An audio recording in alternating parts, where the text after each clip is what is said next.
Well, good morning. Here I am outside the Ritz-Carlton. We're actually setting up for an event. And I want you to take those words on the screen to heart, because it's a very powerful reality that there are a lot of missions and ministries out there trying to raise money. That's what we're doing here today, is a fundraiser.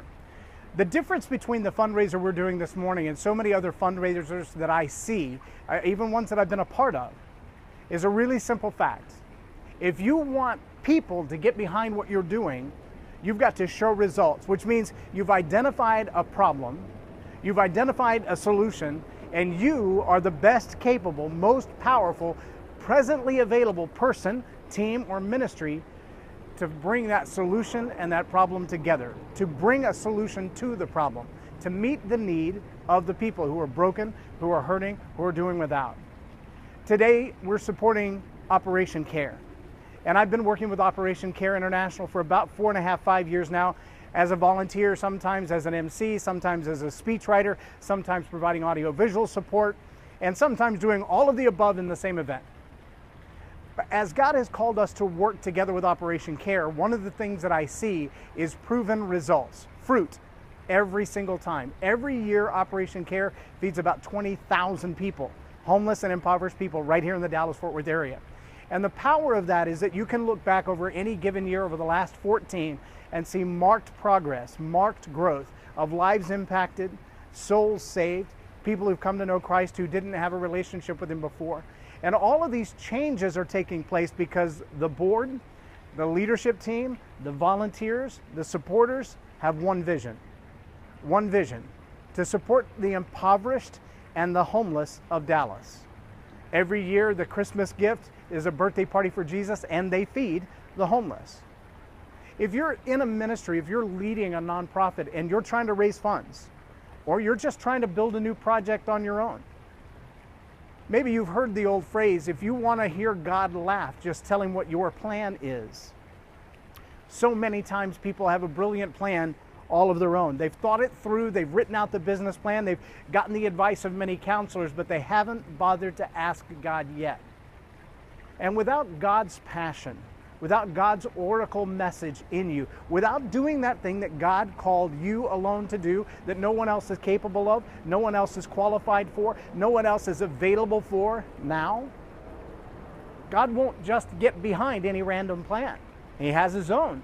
And it's perfectly executed, and it's well thought out, and He has all of the details worked out, including the finance and the volunteers and the people who will benefit and what change is it going to make in the community. If you find yourself struggling to find the funds for the ministry you feel like you're supposed to launch, I want you to take a moment and just step back and ask God, am I doing my plan or am I doing your plan? If you want to hear God laugh, just tell Him your plan. If you want to see God move, then you're going to have to get your plan in line with His. You're going to have to move into that place where what you're doing is what He called you to do. There's an old phrase that says, where God guides, God provides. When Moses first started on the tabernacle, the question that he was challenged with was, will you plate the gold and embroider the veil, and will you also carve the gold, and will you also carve the acacia wood, and will you? And he said, wait, God, you got the wrong guy. At first I had a stuttering problem, but now you're asking me to sew and to carve and to melt and to mold, and I don't know how to do any of that stuff. And God's instant reply was, that's okay. I've anointed someone to do that part, and I've anointed someone to do that part, and I've anointed someone to do that part. The reality is, if what you're doing is within the realm of what God called you to do, if what you're doing is acting in obedience, then God has already provided the funding. God has already provided the gifted, talented, anointed people to do the tasks that you're not capable of, the things that you're not competent at. God has already put them in place. He knows who you're going to bless, how you're going to bless them, how long it's going to take. God is busy about all of that, and He has made a way and a provision and an opportunity for every one of them.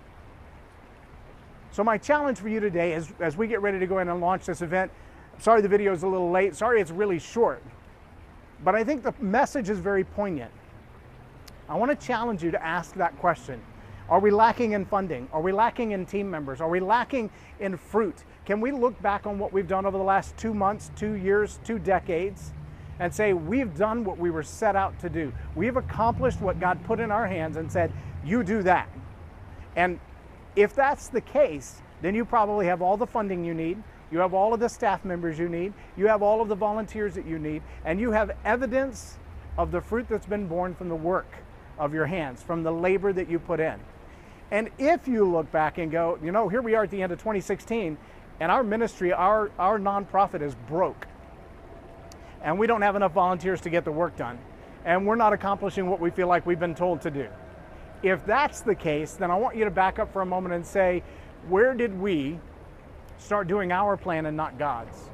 When did we abandon the people God told us to love and start living out of business? When did we start doing what we thought made sense rather than what we were told to do in obedience?